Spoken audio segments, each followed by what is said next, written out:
Linda Jacinto, the Public Safety Information Officer with the Peoria Fire Department, and every year we respond to a lot of emergency calls that involve injuries that happen right here in the kitchen. And in many cases, those injuries are preventable. So today we're going to share some of the safety tips that we use right here in the firehouse that can help keep your family safe there at home. And helping me out today is Captain Tim Pyle. Now, Tim, I know you've been with the department for 17 years. That's a lot of calls to homes where injuries happen there in the kitchen. You're so right, Amanda. It seems like the majority of the incidents and injuries that we run on that do occur in the kitchen occur in the area of the stove and the oven, by far. All right. Well, let's look at some of those. Okay, we'll do that. All right, Tim. Well, the first thing I see on the stovetop, of course, is that handle. Yes, yes. We've got the handle sticking out just to emphasize a point. You know, when it comes to kitchen safety, I think the number one thing as firefighters we want is you to think about children and child-proofing your kitchen. Perhaps the most common and sad injury we see is a burn injury where the child grabs the pot and the contents, they're boiling, it's hot, spill all over them, and the child is suffering a second or third degree burn. It's just tragic. And so, first thing, if possible, make sure all of your handles are pointed away from where your little child could grab that. You know, a little 3-year-old or 4-year-old can't see what he's grabbing, and it's going to come out. And there you go, you've got that burn. And in that case, you probably want to use your back burners and try to move everything as far back, right? Exactly. For this purpose, we had this here, but we always want to use the back burner possible. Here, I've got a pot. We're preparing spaghetti. You have some boiling water. You know that saying, a watched pot never boils? Mm-hmm. We can't ever get the water to boil for our spaghetti until we start going outside. Got it. Yeah, no. As long as you are in the kitchen, keep track of what's going on. I think it isn't so much necessarily carelessness. It's more like inattention. It's that busy lifestyle everybody's got. You're a full-time parent, you're cooking for the little ones, you've got to do this errand or that errand, and you lose track of what's going on, and then the next thing you know, something tragic happens. So child-proof your kitchen as much as possible. We went on a call about a month ago where there was a burner plate on the bottom of the stove or the oven, and everything in the kitchen was child-proofed except for that, and the child stuffed a plastic toy in there which caught on fire. Mm-hmm. The one spot he could have found, he did. You can always count on kids to find those spots. Yeah. Now, let me ask you, as a parent myself, if I was ever in a situation where my son was to grab that handle, what's that immediate first aid? I mean, obviously I'm calling 911, but then what can I do to help him while you guys are on the way there? Well, many times I don't know what exactly is in the pot that's going to be spilt all over your child, okay? But if it was boiling water? Boiling water, he's going to be wearing clothes. You're going to want to get him away from that. He's going to be screaming. Cut those clothes off or get them off. It'll continue to burn. Okay. That's the first thing. If it's oil or if it's food, again, get that off of him. Next, try and keep him calm. Wrap the wound. We don't want you to put butter on it. We don't want you to put any kind of ointment on it. They'll be taking care of your son or your child and dealing with that at the burn center. Mm-hmm. What you want to do is keep that burn clean. Maybe have some gauze that you have, get it damp, wrap it around, keep it from being exposed to air. You don't want to continually run cold water, even though that would seem to be the thing to do because it burns and it hurts. But where they've had situations where that's been continuous, kids actually get cold, hypothermic even. You know, it's not what you want to do. So wrap it up, keep it clean, call 911, let us get the child to the hospital. Makes sense. Now, I'm noticing a lot of steam coming out of that pot. I've done it myself. I know other people have done it, where you take the lid off to take a look at what's inside. Is that pasta done? And I think sometimes we forget that steam is going to come up, and it can burn you if you've got quite a buildup. Yeah, you know, Right now we see the steam coming up, so it's not something we would do, stick our heads over the pot, plus it's on the back burner. But it takes, firefighters, we know that a steam burn is even worse than a thermal burn. The amount of energy it takes to convert water into steam is just immense, and so steam is actually hotter.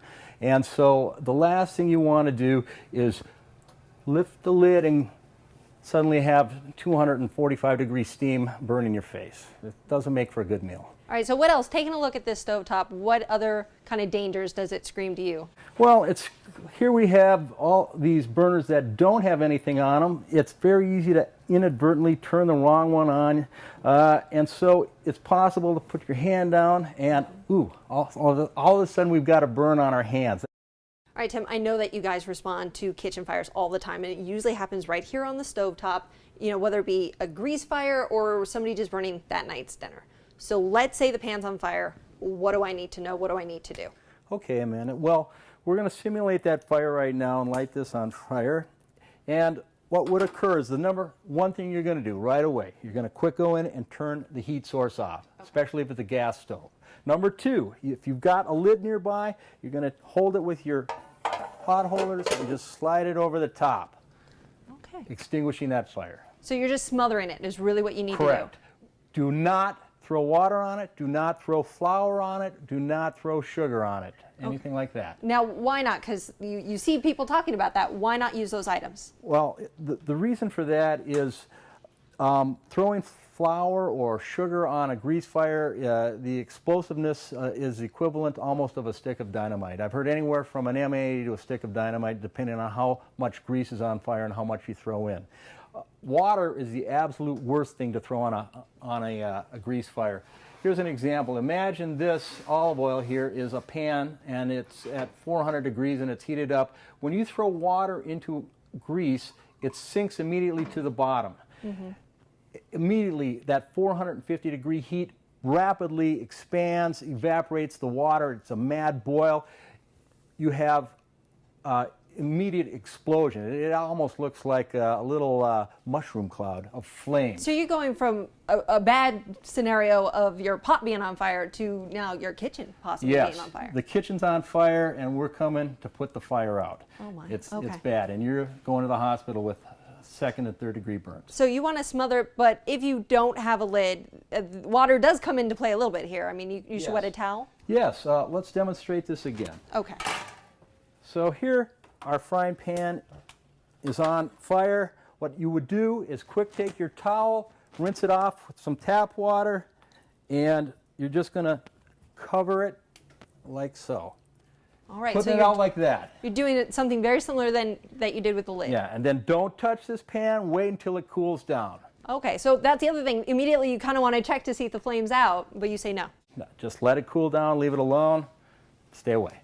All right. And definitely, I know that instinct is get it off the stove, get it away from the flame, but you say no. No, do not do that. You've got a pan full of 450-degree oil. What are you going to do with that? Where's it going to go? The worst thing that'll happen is it'll spill on your hand as you're running, or you'll trip, it'll fall on the floor, it'll spill on your child. Just leave it on the stove. Just leave it alone.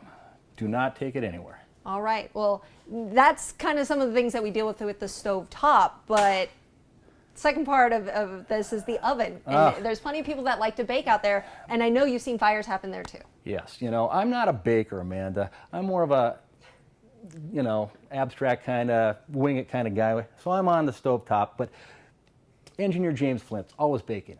Fantastic pineapple upside down cake. Anyways, so you've got the oven, and sometimes we get lost. We lose track of what's going on, and it starts on fire, okay? Mm-hmm. So you're burning that cake. Yes, yeah. When you realize that, turn the oven off. Again, there's a theme here. Turn the heat source off. Perfect. Okay? Let the door remain shut. Okay. Otherwise, you're filling up your kitchen with smoke and everything else. Wait for that to dissipate. If it's you've already opened up the fire and now you're in a panic mode, of course you'll call us. If you've got the presence of mind and you've got pot holders and it's not a huge little fire, you could, if you've got people to help you, bring it outside. this is probably a good opportunity to use your fire extinguisher, and if it's burning. Now, we should talk a little bit about this. A fire extinguisher, obviously something you want to have in the kitchen. Where you carry it is important. You don't need to reach over a fire to get to it, right? Yes, that's an excellent point, Amanda. If you don't think about it, you're going to go, well, here's my stove, here's my oven, I think I'll have my fire extinguisher right here. Right. But what will happen is you've got the fridge right next to the oven and the stove, you've got maybe a counter space that's 6 inches or a foot wide, you put it right there. Then when we have our grease fire, and you're reaching for your fire extinguisher, you're burning your hand. Ooh, it doesn't work. Absolutely. Okay, so have the fire extinguisher somewhere else in the kitchen that's readily available, but not right next to the fire. Makes sense. Or the stove in this case. Okay? All right, now another thing very popular are self-cleaning ovens, but they don't work quite well if the oven's too dirty. Yes, exactly, and that's a problem with some households. People get caught up with life. They forget that they need to clean the oven. Self-cleaning ovens are meant to burn off just a little bit of food residue, not half of an oven load full of stuff. When you hit the auto clean, it automatically locks out the oven. It brings the temperature up to 600 degrees or more. That's hot. Yeah. It's one thing if it's an Indian tandoori. It's not good for this, though. Okay? And then the food starts on fire, and you can't even unlock the door. So right. It's a bad situation. So remember to get the large pieces of food out of the oven before you do that. So a little bit of pre-cleaning before the self-cleaning. A little bit of pre-cleaning. Also, we've had the situation where we've been called to homes where it's an electrical stove and it's sparking, it's starting to smoke. Unplug it. All right. Yeah, simple. Then you won't feel foolish when we come in and unplug it. Makes sense. So kind of the theory here is you want to eliminate that heat source, whether it be unplugging the wall, turning off the burners. That needs to be the first step that you think about. Yes. Now, we covered a lot of the dangers that exist around the stove and the oven, but there's also one when people are just getting ready to cook. You know, if you're prepping something, you're using a lot of sharp utensils and knives, and I know a lot of people think they can handle a knife. Obviously, you just keep the sharp point away from you, but you guys respond to calls all the times where people cut themselves pretty badly. Yes, that's true, and it's common knowledge, but the most dangerous knife in your kitchen is a dull knife. You end up with a dull knife applying more pressure. You're holding it, more potential for you to slip or to suddenly cut through, and you cut your finger, your hand, whatever. With a sharp knife, it readily and easily cuts through the vegetable, the meat, whatever you're using it for. The other thing, Amanda, is use the right knife for the right food, the right item that you're cutting. Right knife for the right job, right? Yeah, for the right job, yeah. Use your little paring knife if you're going to be, cutting some small vegetable or peeling something. Use a bigger knife or the cleaver for bigger pieces of meat with bone. So use the right tool for the right job. All right. So if you're cutting, what are some things? I assume it starts with how you hold the knife. Hold it firmly in your hand. It should have a nice feel to it. Ideally, it's balanced so that your fulcrum, your point, is right there at the end of the handle. And, you just line up your scallions, cut those beards off, and voila, we're ready for another meal here at the fire station. Now, let's say something does happen. And, obviously, it's important to keep your fingers away. I mean, there's a certain way you should be holding that food so that they're not going to come in contact with your knife. But if it does happen, and let's say that is a severe cut, what do I do? It is. If you're unfortunate enough to cut yourself, your hand, your fingers, your forearm, whatever it might be, don't run and put it on. Put the cut area under running water. What you're going to do is grab a towel, whatever is close. You're going to cover it, and you're going to apply direct pressure. Especially if it's deep, hold your arm or your hand, I'm assuming that's what's going to get cut, above the level of your heart, up above your head, and hopefully somebody can dial 911 for you, or you can dial 911 and get us there, and we'll get you squared away. So you want to make sure help's on the way, and then pressure is important? Direct elevation pressure, is important? Direct pressure, don't take it off to peak. Keep direct pressure minimum of 20 minutes. But it's pressure and elevation. Yes. All right, those are the keys. Tim, thank you very much for helping You're us so out welcome. today. So those are some tips that we use right here in the firehouse to make sure that we stay safe, and hopefully now you can use them at home as well.